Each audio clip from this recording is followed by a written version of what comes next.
Magandang araw sa inyong lahat. Dito po ako, gaya pinangako ko. Ito, mag-upload ako ngayon, panibagong project ko ngayon, katatapos lang ngayong hapon. Ito mga anak ko, bilang welder, yan nagkakating po. Yung isang sumusuport, yun po mechanical engineer ko. Bunso ko. Kami po, nagtiwala sa amin yung may-ari na kami gagawa mag-repair ng gate niya.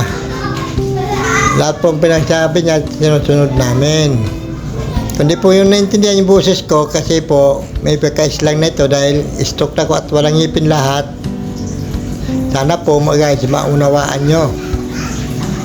Ito po, linagyan ko ng planchawo para i-design ng may-ari. Kaya yung ilalim, tinatanggalan namin kasi bulok na po yan. Kaya pinapalitan namin ng bago, tubo. Mabuti naman, salamat. Nagpamirinda yung may-ari, binigyan kami ng halo-halo, tag-isa kami ng anak ko. Kaya ito po, salamat po sa inyo. Nagtiwala sa amin. Ito guys, matatapos na ito mamaya-maya.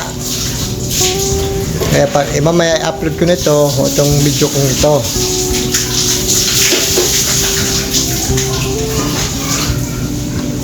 Inaayos namin guys para wala masabi po sila. Ito po pinapinturahan namin yung mga ginagawa namin. Para po kami gumawa ng bagong gate guys. Kasi ito guys, ipipis yung anak ko. Support lang po, pakitawag. Salamat po. I-like lang po. Salamat po.